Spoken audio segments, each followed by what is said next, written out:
Music has been my first passion. So I've been learning music since the age of 8 years. And I come from a very liberal family and a very open-minded family. And I was married into a very conservative and a very narrow-minded family. A joint family, in fact. Traditional Gujarati. Very traditional Gujarati joint family. And when I got married, there were already 7 people in the house of different ages whom I had to deal with. So it was very overwhelming for me. And I was still, I think I was managing pretty well. I had my children very early. I had Dhanraj at the age of 19 and a half. I had you at 22. So I think by the end of 6 or 7 years of my marriage, I felt like, I am belonging nowhere, and I just wanted something what I love to come back in my life. Something to call your own. Call my own. And earlier I had tried and I was denied the permission to pursue my music. So I took one more chance because I came to know of a certain music class going on at my mother-in-law's best friend's house. It was a group music class with 6, at that time for me, elderly ladies doing Gujarati devotional music. And at this point, you've been trained in classical music, right? Yes. For years and years. So you were quite. Years.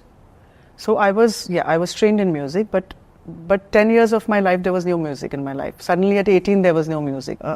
18 music stopped for me. So I think I got back to music at the age of 27, 28 years old. And I don't know how I managed to convince her to let me join this class. And it was the biggest moment for me. It was the biggest win for me. And I was so happy to be just going and singing Gujarati music, Gujarati bhajans, which were not Gujarati. Gujarati is a language. You've learned. I've learned. Yeah, I'm married into a Gujarati family. So, but whatever for music is music for me. Even whether I at least got the start of singing, and from there I took like हाथ उंगली दिया है तो what is that word? हाथ दिया है तो पहुंचा हाथ पकड़ लो. So then I did this class for 3 months, and then I started calling that's a home for classical again, and I started back on my classical music track. Then I also took my physical fitness I told my husband to crack that deal for me. I said, now get me permission to join the gym.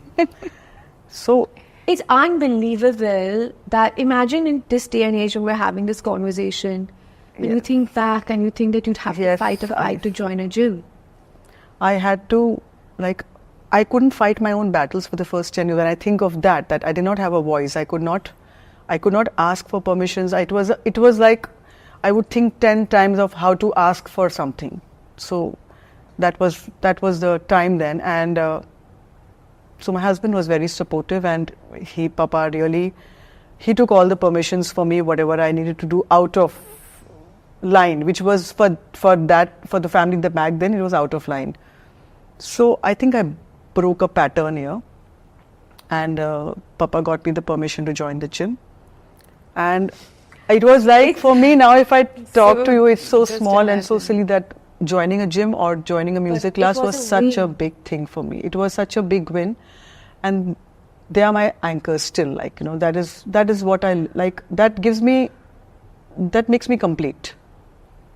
That makes me complete, I feel. If I can do a physical fitness thing every day and I can do a music class every day. Like today, if I was a little anxious for this session, I have done a class in the morning and I have done my Pilates session. Good job. And I have come here.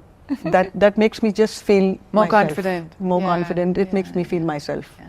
So see, Seema, your environment, you and I are almost the same timeline. Same correct? Age, yeah. But your environment was very different. Very different. From my environment. Yes. And I got married when I was 24, and it was an arranged marriage. Right. But I was very clear that I had my voice because I grew up in Delhi University, and the kind of programming I think that my father did for me was very different from what any regular father would do to a young daughter. Right. And I was not taught to obey. I was taught to be respectful. I was taught to use my voice. Yes. I was also told that this door of your father's house is always open. It's not a message that is given to a lot of girls. No, so it was not given to me. Yeah, it wasn't given to you. No, so right? mine was a love marriage. So I was reminded again and again that this is your choice. You're choosing this family. You will have to go through these things, and I was okay for it. So I had no. I could not complain. There was nothing. I was only told to adjust. I was only told to adjust and be respectful and just do what has to be done. I had no voice, like as you say. Yeah. So that's why I said the first 10 years of my marriage were Went very in a blur. Yeah, it was very overwhelming with 2 children back to back. Also, like I had 2 But kids you at did a find very- your voice, Seema. You I did. Yeah, Finally, I you found did. my voice. So absolutely, and you then did. after that, so I came to know how to work around the people in my family, Right. and I cracked them. Is the right word? Yeah. And I think a lot of Masoom's love for music also comes from the fact that you dance. So I made much her of it. join. you made classical her singing. I made her join. Yeah. Yeah. and Bharatnatyam, And classical Bharatnatyam I dance made her as join. well. So this is how I grew up. So that was So that's the thing, right? You got your way and you won the game, but you did it so gracefully. yeah, you did it so without mildly. fighting for it. Like Yeah. I waited for my time. I convinced. I got them into it. Like Because I fight for the things that I want.